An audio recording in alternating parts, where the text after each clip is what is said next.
महुआ दुनिया का एक ही फूल है, इसके अलावा कोई और फूल नहीं है जिससे दारू बन सकती है। बहुत सारी मतलब फूलों से कहते हैं दारू बनती है, लेकिन वो गलत बात है। उसमें सिर्फ फ्लेवरिंग होती है। महुआ एक ही फ्लावर है जिससे अल्कोहल बन सकता है और बनता है। ये दुनिया का शायद सबसे पुराना अल्कोहल है, सबसे पुरानी दारू है। माइक देंगे मुझे? ये दुनिया की शायद सबसे पुरानी दारू है और ये दारू की हिस्ट्री जाती है करीब BCE में। समझ लो आप 500 to 1000 BCE के बीच में, मतलब बिफोर द क्रिश्चियन एरा, इसका उल्लेख हुआ है काफ़ी, मतलब किताबों में हुआ है काफ़ी। जो पुराने वैदिक टेक्स्ट हैं, वैदिक टेक्स्ट में भी हुआ है। और इसका जो पहला रिकॉर्ड हमको मिलता है डिस्टिलेशन का, तो एक्चुअली उसके ऊपर काफ़ी मतलब काम अभी बाकी है, काफ़ी उसमें तर्क वितर्क भी है। लेकिन इसका पहला जो पहला डिस्टिलेशन का हमको रिकॉर्ड मिला है वो हड़प्पा मोहनजोदारो के समय में, गंधारा जो पीरियड कहते हैं, वो होगा करीब BCE से पहले ही है। और उस समय वहाँ पर फुल फ्लेजेड, जैसे अपने अभी जो महुआ का डिस्टिलेशन एपरेटस आप देखते हैं, वैसे का वैसा एपरेटस उस समय वहाँ पर मिला है, मिट्टी का, लेकिन पूरा मिट्टी का, टेराकोटा का। तो आगे बढ़ते हैं इसमें। महुआ अपने देश में करीब 14 स्टेट्स में पाया जाता है।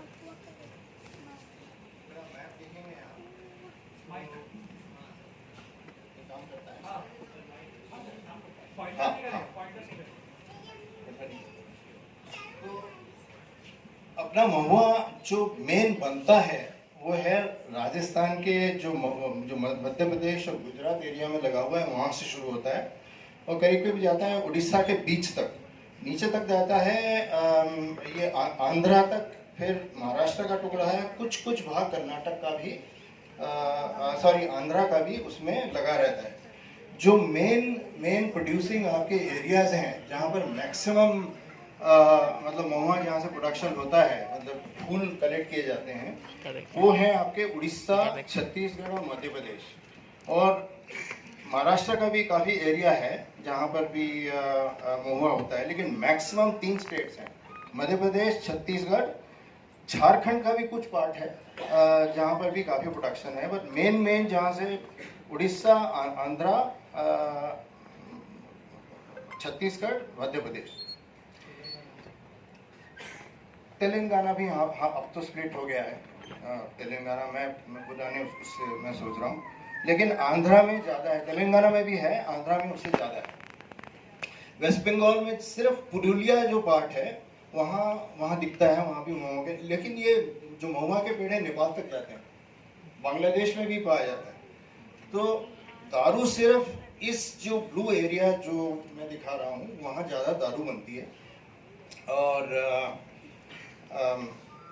दारू का जो मतलब कलेक्शन के सिस्टम से मैं थोड़ा सा आपको बैकग्राउंड दे दूँ तो मार्च एंड या अप्रैल या फर्स्ट वीक मई तक कहाँ पर किस स्टेट में हम लोग हैं, किस जिले में हैं, उसके हिसाब से महुआ गिरता है। कभी कभी लेट भी हो जाता है, कभी कभी जल्दी भी हो जाता है।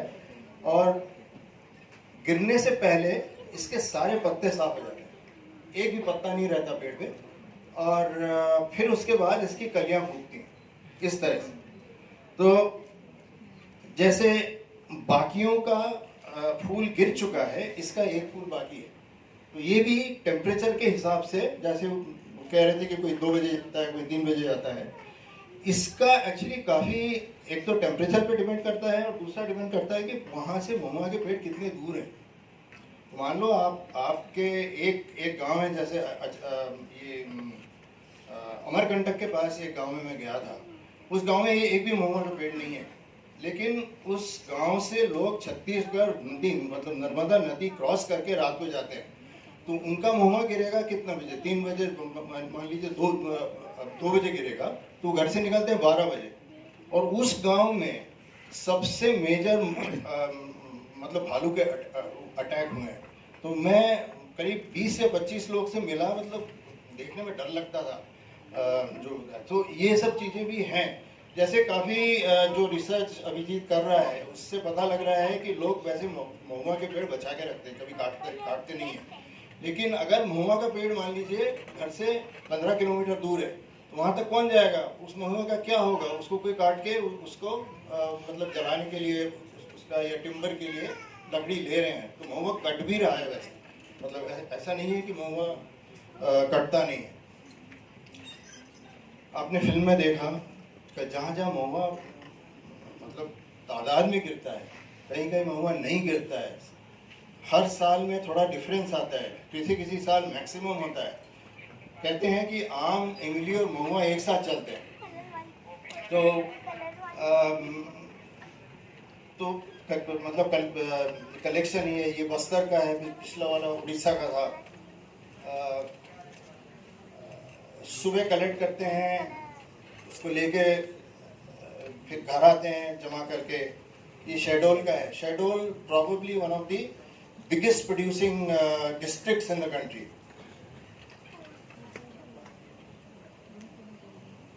जाली की बात हो रही थी। जाली जो नरेश जी कह रहे थे इससे पहले, उसमें कोई तुक नहीं है। अभिजीत उसको ठीक से समझा नहीं मेरे ख्याल से। ये जाली पे नहीं पड़ा है। उनका कहना है कि जाली के रहने से फूल गिर नहीं रहे हैं, ऊपर सूख रहे हैं। लेकिन इसका कोई मतलब वैसे कोई मेरे को तुक नहीं लगता। लेकिन इससे जो महुआ अपने को मिल रहा है, ये महुआ बहुत साफ है और इसमें काफ़ी चीज़ों में जैसे किशमिश वगैरह और खाद्य मतलब जो अपन इससे जो बनाते हैं, उससे इस महुए को यूज़ करने से बहुत उससे फ़र्क पड़ता है। उसके सुखाने की बात है, कोई छोटे पे सुखा रहा है, कोई मतलब बड़े पे सुखा रहा है, बड़े पैमाने पे। तो महुए का कलर देखिए, पीले से इस कलर पे आ रहा है। ये भी पूरा सूखा नहीं है, ये पूरा सूख गया है। सूखने के बाद इसका काफी मतलब या तो वो स्टोर करेंगे, कुछ स्टोर करेंगे, लेकिन ये कैश है, ये प्योर कैश समझ लीजिए। गांव में इसको लेके जाएंगे और इसको बेचेंगे और इनको कैश पैसा मिलेगा। बाजार में छोटे एग्रीगेटर हैं और बड़े एग्रीगेटर हैं। तो पहले छोटा एग्रीगेटर इसको खरीदेगा, मान लीजिए 35 रुपए किलो, 40 रुपए किलो, डिपेंड करता है कि कितना मतलब प्रोडक्शन है उस साल। और फिर ये ट्रकों में भर भर के, ये जो मिडलमैन है वहाँ पर, ये भर भर के इनको बोरियों में भर भर के, मान लीजिए शहडोल के एक छोटे से बाजार में एक दिन में मान लीजिए 100 टन निकल जाता है आराम से, है ना। तो इसका कोई एस्टिमेट नहीं है, कोई करेक्ट एस्टिमेट नहीं है कि कितने पेड़ हैं, जैसे वो बोल रहा था। उसके मतलब इतनी छोटी जगह में कितने पेड़ हैं वो कोई नहीं मालूम।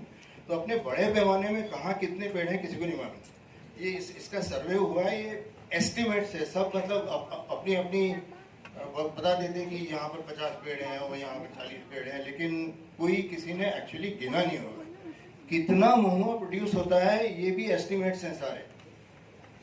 कहते हैं कि 200 लाख टन होता है। और ऐसे बड़े बड़े बिलासपुर में, रांची में कुछ जगहों पे वेयर हाउसेज हैं जिसमें एक वेयर हाउस में 20-20 लाख टन रहता है। वो कोल्ड स्टोरेज में रखते हैं क्योंकि इसकी पूरी इकोनॉमी सर्कुलर इकोनॉमी है, जो मैं भी आऊँगा। तो ये मान लीजिए इस तरह से महुआ जमा है। आपको महुए की कितनी तादाद है इससे आपको दिखेगा। ये करीब 1 से 1.5 एकड़ होगा। इसमें महुआ सुखा रहा है उसको। फिर उसके बाद इसको बोरी में भर के उनको ले जाएंगे। तो उसके बाद आते हैं अपन इसके मतलब 90 95% ऑलमोस्ट 98-99% इसका अपने को कुछ पता नहीं है कितना होता है, बट उससे से दारू ही बनती है, हर जगह उसकी दारू ही बनती है। और इस दारू को लेकर अभी इतनी हलचल है, इतनी जगहों पे इस पर बातचीत हो रही है। मेरे को एटलीस्ट 5 जगहों से मुझे इनविटेशन आया है कि आप आके इसके बारे में बताएं, इससे क्या प्रोडक्ट बन सकते हैं, इसको कैसे इम्प्रूव कर सकते हैं, क्या कर सकते हैं। और वो सारा ही मुद्दा दारू का है।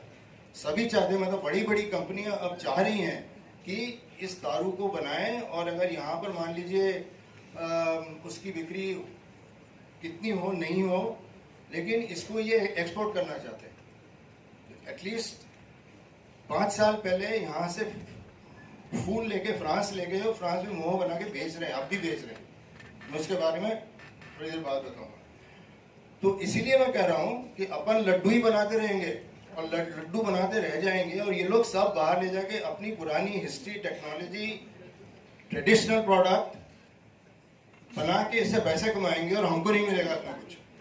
तो इसलिए जरूरी है कि कुछ जो मतलब जो हमारे विचार हैं, जो हमारे पॉलिसीज हैं, वो थोड़ी चेंज हो, बदले, जिससे हम लोग इसका फायदा उठा सकें। क्योंकि इसका मेन हर्डल है, इसमें हम कुछ भी करना चाहें, इसका मेन हर्डल है policy, government policy, central policy, state policy, सब मिला। तो काफ़ी जगहों पे मतलब सेंट्रल इंडिया, आप सोच लीजिए सेंट्रल इंडिया का जो ईस्टर्न पार्ट है, वहाँ पर जो फर्मेंटेशन करते हैं, इसका अलग तरह का फर्मेंटेशन। और जो हमारे जैसे छत्तीसगढ़ में करते हैं, मध्य प्रदेश में करते हैं, या कुछ महाराष्ट्र के पार्ट्स में करते हैं, वो अलग फर्मेंटेशन का तरीका है। क्योंकि उस फर्मेंटेशन में ये लोग कुछ ऐड नहीं करते। लेकिन अगर आप ये फर्मेंटेशन हो रहा है, इसमें कोई एडिशन नहीं है, लेकिन अगर आप ईस्टर्न पार्ट्स में जाएंगे, जैसे झारखंड में जाएंगे, उड़ीसा में जाएंगे, वेस्ट बंगाल, पुरुलिया साइड में जाएंगे, तो वहाँ पर इसको रानू कहते हैं। ये रानू एक तरह का नेचुरल ईस्ट है, जो बना के रखा जाता है। इसको 6 महीने में, 1 साल में फिर नया करके बनाना पड़ता है, और इसको ये लोग पाउडर बना के ऐड करते हैं पानी में डाल के। डिस्टिलेशन जो एपरेटस है और डिस्टिलेशन टेक्निक्स है, मेरे ख्याल से हजारों सालों से उसमें कोई ज़्यादा बदलाव नहीं आया। थोड़ा सा कुछ थोड़े चेंजेस करे हैं, जो मतलब ईजियर हो, ईजियर उसमें मतलब कलेक्शन में ईज हो। तो जैसे ये सिस्टम है, यहाँ पर नीचे आप महुआ का जो फर्मेंटेड महुआ है, तैयार महुआ है, उसको पास कहते हैं। क्या कहते हैं? पास ही कहते हैं ना, पास। तो पास उसमें रहता है, और पास को जब गर्म करते हैं आप, तो उससे वो भाप बनकर, वेपर बनकर ऊपर जाके इस यहाँ पर तो उसने पीतल लगा रखा है, कांसे का लगा रखा है, और उसमें इसके अंदर उसने एक कंटेनर रखा है। तो यहाँ से वाष्प ऊपर जा रही है, और ऊपर टकरा के ठंडे पानी से इसके अंदर जमा हो रहा है। तो इसमें दिक्कत क्या है, इसको बार बार खोल के जैसे भरता जाता है, तो उसमें निकालना पड़ता है, फिर उसको जाके सील करना पड़ता है, उसमें मिट्टी लगानी पड़ती है, कपड़ा लगाना पड़ता है। तो इससे किसी ने सोचा होगा कि इससे और इसको चेंज करके क्या टेक्नोलॉजी ली जाए। तो उसमें उन्होंने क्या किया कि इसके अंदर एक प्लेट टाइप लगा दी। वो प्लेट लकड़ी की भी हो सकती है, वो प्लेट स्टील की भी हो सकती है, और उसमें जो पाइप लगा हुआ है, उस पाइप से टपक के ड्रेन करके वो बाहर इसको वो कर रहे हैं। तो इसमें बार बार खोलने की जरूरत नहीं है, ये वही तरीका है। तो ये जो आपने बीच वाला देखा, ये मिट्टी का है, और इसमें एक लकड़ी का प्लेट लगा हुआ है। ये लकड़ी के प्लेट से, पाइप से इसको कलेक्ट करके निकाल रहे हैं। ये स्टील का है। स्टील की प्लेट को मतलब इन लोगों ने वेल्ड करके इसको फिक्स कर दिया है। तो ये सिस्टम टपक के जो गिरेगा, यहाँ गिरेगा और इससे बाहर निकलेगा। ये सिस्टम, ये बहुत पुराना सिस्टम है। ये system same kind of system mezcal Mexico में, और फेनी अपने गोवा में सिमिलर काइंड ऑफ सिस्टम इससे बनाया जाता है। और ये यहाँ क्या कर रहा है, जो जो ठंडक जो आ रही है, जो पहले टपक टपक गिर रहा था, ये हाथ से इसमें ठंडा पानी डाल रहे हैं। ये करीब करीब लुप्त हो गया है, ये मिलता नहीं है। लेकिन एक और इसकी इंटरेस्टिंग चीज़ है, जो इसके बीच का पाइप है वो बांस का है, बांस का पाइप है। और बांस के आजकल क्या हो रहा है कि सब रबड़ के पाइप लगा रहे हैं, प्लास्टिक के पाइप लगा रहे हैं, जो या फिर वाटर सप्लाई वाले जो पाइप है वो लगा रहे हैं। उससे जो अल्कोहल निकल रहा है वो उसमें कार्सिनोजेनिक हो जाता है, उसमें काफ़ी रबड़ की स्मेल भी आती है। जो रेगुलर आप लोगों में पीते हैं होगा, उनको पता होगा कि उसमें प्लास्टिक की थोड़ी थोड़ी स्मेल आती है। तो इससे वो स्मेल नहीं आती, चीज़ प्योर निकलती है इसमें। एक और तरीका है, देखिए ये उड़ीसा में ये कैसे कर रही है। देखिए आप, पानी गिर रहा है आपका लोटे पे, लोटे के मुंह से बोतल में जा रहा है, बोतल भी ठंडी हो रही है, और ये कंटिन्यूअस पानी, उसको खोलने की जरूरत नहीं है। भाप वहां से भाप आ रही है ऊपर से, और उसमें जाके इससे बन रहा है। कंटिन्यूअस चल रहा है काम। देखिए 1 2 3, मेरे पीछे भी और 4 5 लोग थे जो बना रहे थे।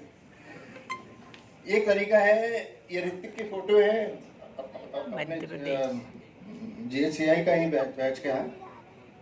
ये तरीका है, अब अपने जैसे आप थार के ऊपर जाएंगे, मध्य प्रदेश, थार के ऊपर आपको इस टाइप का मिलेगा, झाबुआ में मिलेगा, अलीराजपुर में मिलेगा, उसके पहले मिलेगा। बड़वानी का है ये, बड़वानी। ये है हमारे कान्हा का।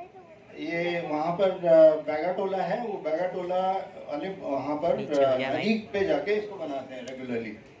यहाँ भी आप देख लीजिए, सिंपल टेक्निक है। जो इसका कंडेंसेशन हो रहा है वो पानी के अंदर मेटल का एक जार है, उसके अंदर हो रहा है।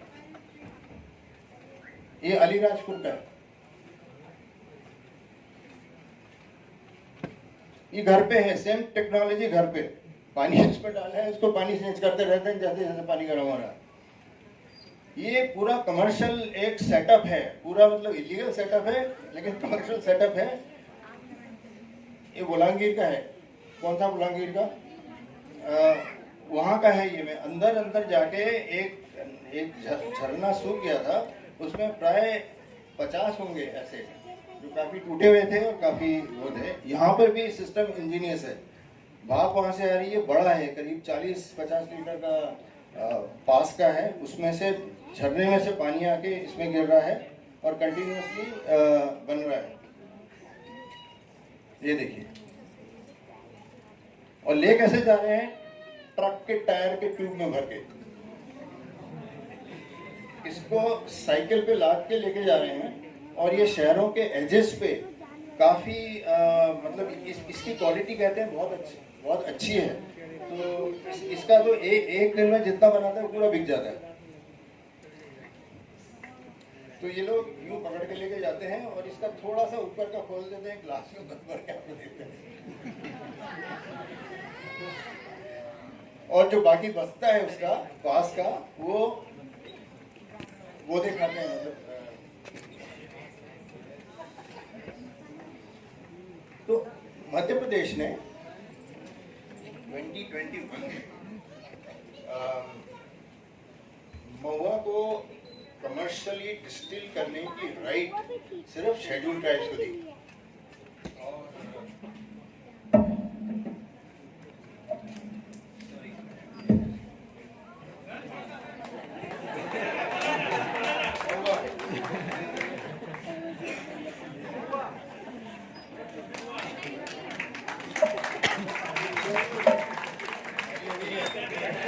हो गई। तो मध्य प्रदेश सरकार ने 2021 में एज अ पॉलिसी इनिशिएटिव महुआ को हेरिटेज लिकर का स्टेटस दिया। तो हेरिटेज लिकर का स्टेटस क्या है? दारू तो दारू ही रही, लेकिन इसका इतिहास और इसके जो आदिवासी समुदायों में ट्रेडिशनल यूज को देखते हुए इसको ये संज्ञा दी गई। लेकिन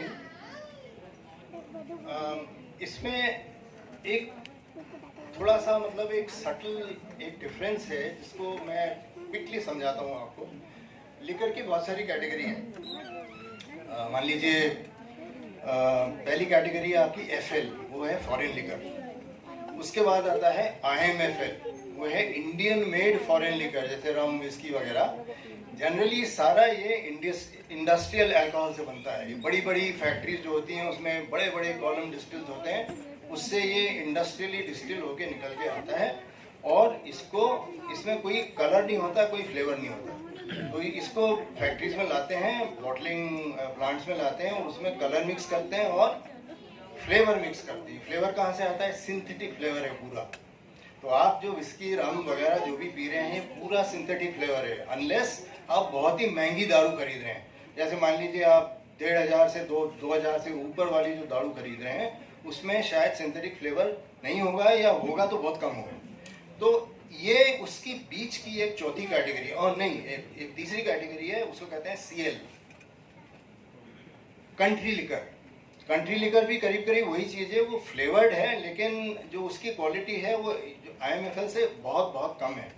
तभी इसको मतलब इतना सस्ता बेच सकते हैं, और उसकी स्ट्रेंथ थोड़ी ज़्यादा होती है। तो उसमें भी जो ये कलरलेस, स्मेललेस, जो मतलब फ्लेवरलेस जो अल्कोहल होता है, उसमें ये लोग तरह तरह के मसाला मिक्स करते हैं, या सौंफ का फ्लेवर मिक्स करते हैं, या गुलाब का फ्लेवर मिक्स करते हैं, ऑरेंज होता है। ये करके इसको सस्ते दामों में कंट्री लिकर शॉप्स में, इसके अलग लाइसेंस होता है, बेचा जाता है। लेकिन ये एक्साइज भी स्टेट टू स्टेट वेरी करता है, क्योंकि एक्साइज स्टेट सब्जेक्ट है।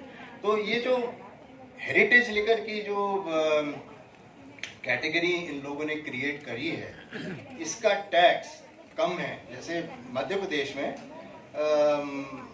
वैट भी नहीं है इस पर, एक्साइज ड्यूटी भी नहीं। 7 साल का टैक्स हॉलीडे इनको दिया गया है।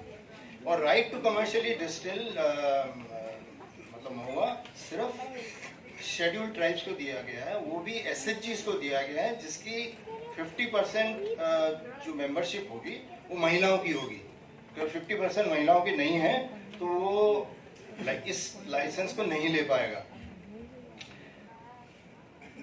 हमारे स्टेट में, MP में, और 2-4 और स्टेट्स हैं जिसमें शेड्यूल ट्राइब्स को या अनुसूचित जनजातियों को छूट है कि वे घर पे महुआ बनाएं और 5 लीटर तक रख सकते हैं अपने घर पे, या अगर वो परिवार का देख रहे हैं तो उसमें 15 लीटर रख सकते हैं।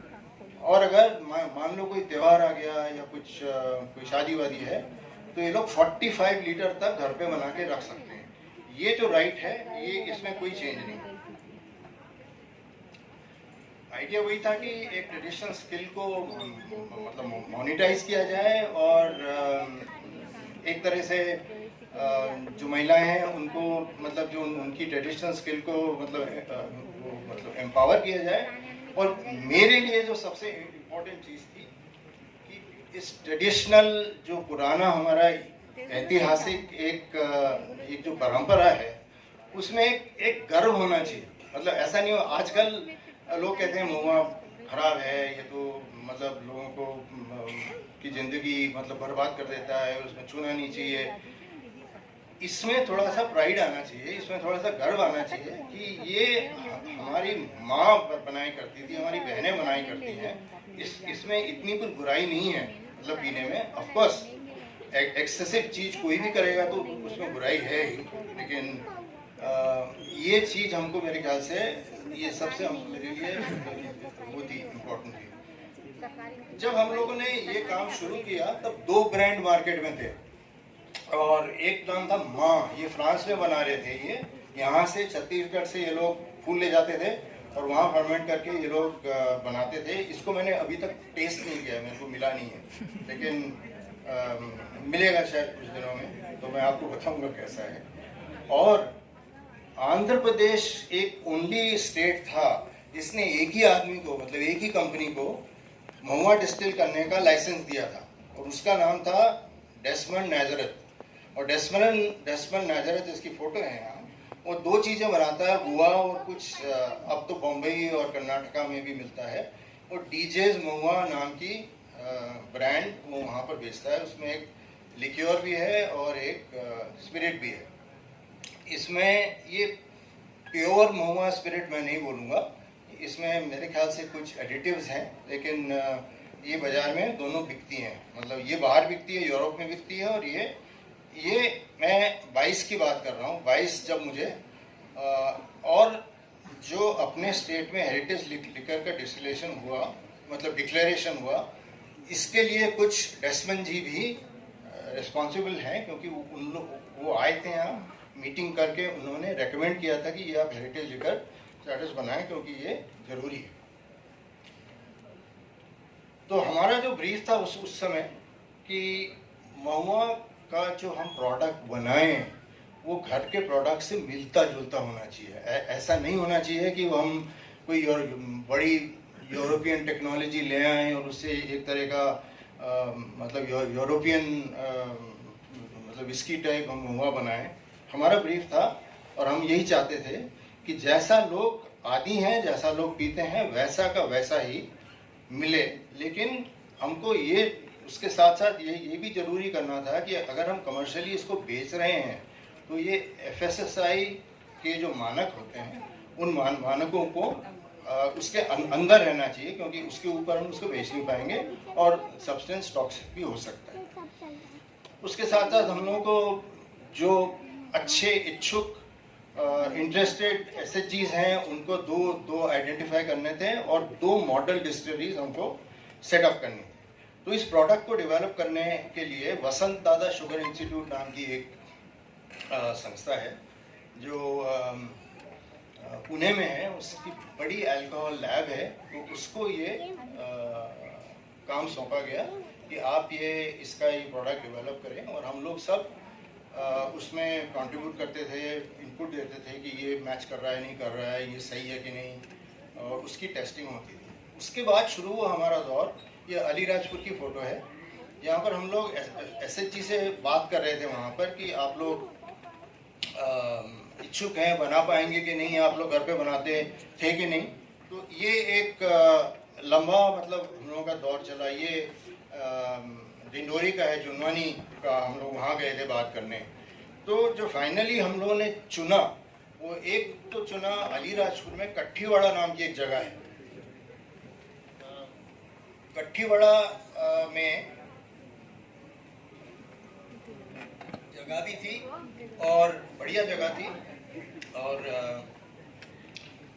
जो वहाँ की SHG थी बहुत ही इच्छुक थी, बहुत ही एंथुजियास्टिक थी इस चीज़ को करने के लिए। तो अलीराजपुर कट्ठीवाड़ा में नंबर 1 और डिंडोरी में नंबर 2। उसके बाद हम लोगों ने उनके कुछ लोगों को वहाँ से चुना और चुन के उनको VSI भेजा ट्रेनिंग के लिए।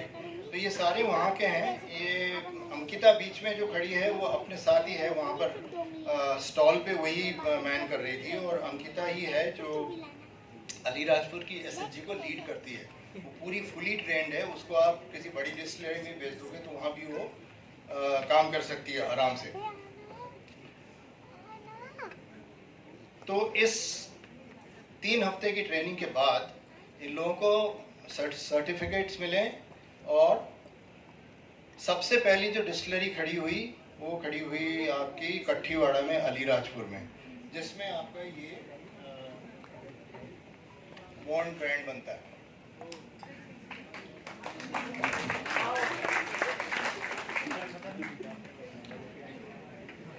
ये करीब करीब पूरा ही मैनुअल प्रोसेस है, इसमें कुछ थोड़ा सा ही मैकेनाइजेशन है। करीब करीब मतलब कहा जाए तो हाथ का ही काम है पूरा। और फिर वहाँ भी हम लोग मतलब बैठ के ट्रेनिंग किया करते थे, बात करते थे। ये VSI के साइंटिस्ट हैं, वहाँ पर डिस्कशन करके उनको बताते थे। तो ये तो पहला दौर चला वहाँ का, और ये मार्केट हिट किया 23 के एंड में। ये देखिए हाथ से लेबल लगा रहे हैं, हाथ से पैकिंग कर रहे हैं, और जो बॉटल नंबरिंग होती थी वो हाथ से होती थी, अभी भी हाथ से हो रही है। और जो ये दिखाता है एक तरह का आर्टिसनल जो प्रोडक्ट होता है उसमें जनरली मोस्ट काम हाथ से ही किया जाता है। और इस अल्कोहल में और जो दूसरे हम लोगों ने डिंडोरी में किया, कोई एडिटिव नहीं है, कोई केमिकल एडिटिव नहीं है जी। ओनली जो मतलब जो उसमें डालते हैं वो हम इंडस्ट्रियल यीस्ट डालते हैं, थोड़ा सा यीस्ट उसको समय इतना नहीं होगा, नहीं तो मैं पूरा आपको प्रोसेस भी थोड़ा मैं दिखाता समझाता। तो ये बड़े बड़े बारों में, जैसे गोवा ले गया था मैं, गोवा में उन्होंने टेस्टिंग करी और उन्होंने कहा कि ये कॉकटेल्स के लिए बहुत ही अच्छा है। और उनको सबको जैसे हमारे यहाँ मतलब जो लॉजेस में फॉरेनर्स आते हैं वो बॉटल खरीद कर ले जाते हैं, उनको बहुत पसंद आता है। ये पहली महिला ट्राइबल महिला के मदिरा शॉप है कट्ठीवाड़ा में, जो आई थिंक 10 दिन 15 दिन पहले ही मेरे ख्याल से खुली है। उसका वहाँ इनॉग्रेशन हुआ था। तो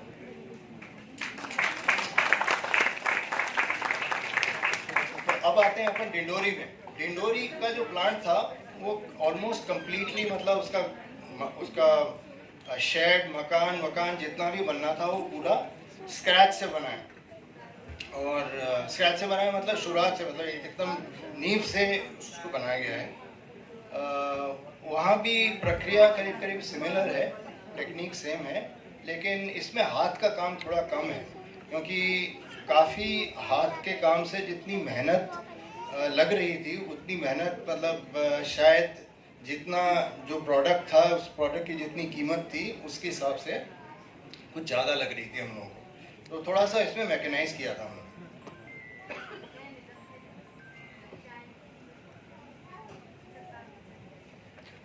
ये है मोन्ड प्रोडक्ट, ये निकला था आई थिंक अर्ली 24 में।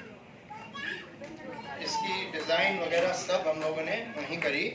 और ये जो आर्ट है ये वहाँ के ये एक लोकल आर्टिस्ट थे पाटनगढ़ से, उन्होंने इसको डिज़ाइन किया था।